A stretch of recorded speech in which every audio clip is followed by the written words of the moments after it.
এক আধজনের নয়, একসাথে নির্বাচন কমিশনের পোর্টাল থেকে ৪১ জন ভোটারের নামই উধাও হয়ে গেল রাতারাতি। আতঙ্কে রাতের ঘুম উড়েছে দুর্গাপুর ইস্পাত নগরীর বিজনের ভারতের এই ৪১টি পরিবারের। অভিযোগ, ২০০২ সালে ভোটার লিস্টে হার্ড কপিতে তাদের পরিবারের নাম আছে, ভোটও দিয়েছেন তারা, কিন্তু নির্বাচন কমিশনের পোর্টালে তাদের নাম রহস্যজনকভাবে উধাও হয়ে গেছে। আর এতেই আতঙ্কের মাত্রা দ্বিগুণ হয়েছে। ২০০২ ভোটার লিস্টে যে নির্বাচন কমিশন যে তালিকাটা যে পেশ করেছে, তাতে যে সংযোজন তালিকাটা ওইটা প্রকাশিত হয়নি, সেই জন্য ৪১ জনের নাম বাদ পড়ে গেছে। তার মধ্যে আমারও আছে। আমার নাম হচ্ছে সঞ্জয় সেন, 15A/2 ভারতী রোড। ২০০২ যে ভোটার কার্ডের নাম্বার ২০২৫ সালে ভোটার কার্ডের নাম্বার সেম, একই জিনিস। এরকম মানুষ খুব আতঙ্কের মধ্যে আছে যে আমাদের নামগুলো কেন বেরিয়ে এলো না, নির্বাচন কমিশন কেন প্রকাশ করলো না। কথা হচ্ছে ২০০২ সালে যেটা নির্বাচন কমিশন এসআইয়ের জন্য নাম লিস্টটি প্রকাশিত করেছিল, ২০০২ সালে নির্বাচন কমিশন পাবলিশ করেছে ওয়েবসাইটে, সেখানে আমাদের নামটা ৪১ জনের নেই। কিন্তু আমরা ২০০২ সালের যে ভোট দিয়েছি তার ডকুমেন্টস সেটা আমাদের কাছে আছে, এবং সেখানে আমাদের দেখা যাচ্ছে যে আমার বাবা মা আমার এবং এপিক নাম্বার একই আছে ২০০২ সালে যা ছিল ২০২৫ সালে। এর ভেতরে আমাদের ওয়েবসাইটে যখন আমরা খুঁজতে যাচ্ছি তখন কিন্তু নেই। কিন্তু যদি আমাদের এই সমস্যা হয় তাহলে আমরা তো আতঙ্কের মধ্যে থাকবো, কারণ আমাদের পরিবারের ছেলে আছে, আমার যদি না থাকে তাহলে তার আমার ছেলেরও বৈধ না। এই যে আমরা আতঙ্কের মধ্যে, আমাদের তো মানে খাওয়া দাওয়া পর্যন্ত বন্ধ হয়ে গেছে।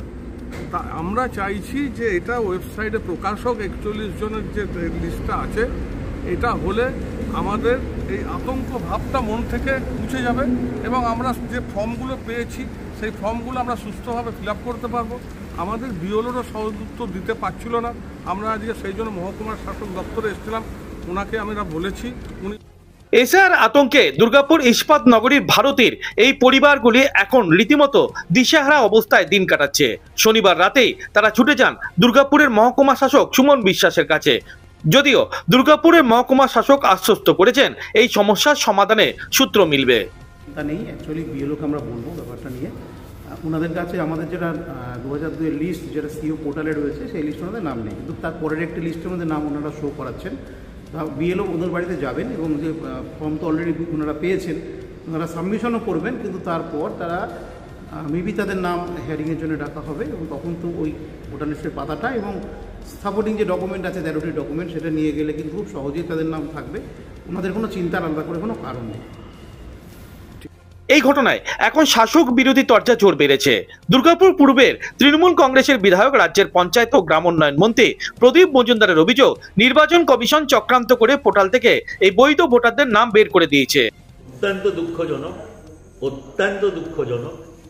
তৃণমূল কংগ্রেস তার যে সহায়তা কেন্দ্র করেছে এবং আমাদের যে বিএলএ টুরা আছে তাদের কাছে বলতে পারেন, সহায়তা কেন্দ্রে হলেও তারা বলে দেবেন, যারা ২০০২-এ ভোট দিয়েছেন বা যাদের হার্ড কপিতে নাম আছে, চক্রান্ত করে তাদের নাম শুধু বাদ দেওয়ার চেষ্টা হচ্ছে তাই নয়, তাদের হ্যারাস করা, তাদের দুশ্চিন্তা বাড়ানো, এবং ওই যে শোনেন যে ম্যাপিং করেছে আসল যে সংখ্যা আর এখন ২৫-এ যে সংখ্যা ২০০২-এর সংখ্যার থেকে সেটা ম্যাপিংয়ে বাদ হয়ে যাচ্ছে। এত সংখ্যায় ম্যাপিংয়ে গরমিল হচ্ছে, মানে ডিফারেন্স হচ্ছে, এইটাকে বলার সুযোগ করার জন্যে অন্যায়ভাবে রাতের অন্ধকারে অনেক নাম তালিকার থেকে পোর্টালে তোলেনি, বাদ দিয়েছে। এটা ইচ্ছাকৃত চক্রান্ত। ওই যে ওনাদের লক্ষ্য হচ্ছে ১ কোটি বাদ দেওয়া, সেই চক্রান্তের একটা অংশ হচ্ছে যে ২০০২-এর যাদের আসলে ভোটার লিস্টে নির্বাচকদের তালিকায় নাম আছে তাদের নামের তালিকা থেকে বাদ দিয়ে দাও। বেশিরভাগ লোকেরই ২০০২-এর হার্ড কপি ভোটার লিস্টের পাওয়া সম্ভব নয়, তারা পোর্টালের উপর নির্ভর করবেন এবং পোর্টালে দেখা যাবে ওদের নেই, তখন ওরা মাথা খুঁড়বে ওদের নির্ধারিত ওই ১১টা নথি জোগাড় করতে। সেই হ্যারাসমেন্টে যারা সহ্য করবে না, তারা না হয় মৃত্যুবরণ করবে, আর না হলে তাদের নাম ভোটার লিস্ট থেকে বাদ দিবে। তৃণমূলকে পাল্টা তোপ দেখেছে বিজেপি নেতৃত্ব। দলের দুর্গাপুর পশ্চিমের বিজেপি বিধায়ক লক্ষণ চন্দ্র ঘোড়ইয়ের অভিযোগ, তৃণমূল কংগ্রেস অহেতুক একটা আতঙ্কের আবহ তৈরি করতে চাইছে, লাভ হবে না তাতে। চক্রান্ত তৃণমূল কংগ্রেস করছে, তারা ভয় পেয়ে গেছেন। এসআর হওয়ার পরে প্রায় 1 কোটি উপরে নাম বাদ যাবে। পশ্চিমবঙ্গে 22 লক্ষ প্লাস ভোট পেলেই বিজেপি ক্ষমতায় আসবে, তাই তা বুঝে গেছেন আমাদের গদি শেষ। আমাদের যে দুর্নীতি, অবশাসন, বাংলাকে বঞ্চনা করেছেন, তার বিরুদ্ধে মানুষ সোচ্চার হয়েছে, মানুষ উৎসাহের সঙ্গে ভোটার লিস্টে নাম ওঠাচ্ছেন। কিন্তু তারা বুঝতে পেরেছেন এই এসআর যদি হয়ে যায় তাদের খতম, কাহিনী খতম, তাদের রাজত্ব শেষ, তাদের দুর্নীতি অপরাধ যা কাজ করে চলেছিলেন মানুষ মেনে নিচ্ছে না। তাই তারা ভয় দেখিয়ে, কখনো মিথ্যা কথা বলে, কখনো বিভ্রান্ত করে, কখনো চক্রান্ত দেখিয়ে পরে মানুষকে ভুলবার চেষ্টা করছেন। আমি আবার বলছি, কোনো প্রলোভনে পা দেবেন না, কোনো চিন্তা করবেন না। যারা বৈধ ভোটার 2002 সালের নাম। সোমবার দুর্গাপুরের মহকুমা শাসক সুমন বিশ্বাস তাদেরকে বৈধ নথি নিয়ে দেখা করতে বলেছেন, কিন্তু এই সমস্যার জট কিভাবে খুলবে তা বুঝে উঠতে পারছেন না এই পরিবারগুলি। দুর্গাপুর থেকে অনুরাধা সেনগুপ্ত রিপোর্ট, খাঁটি খবর।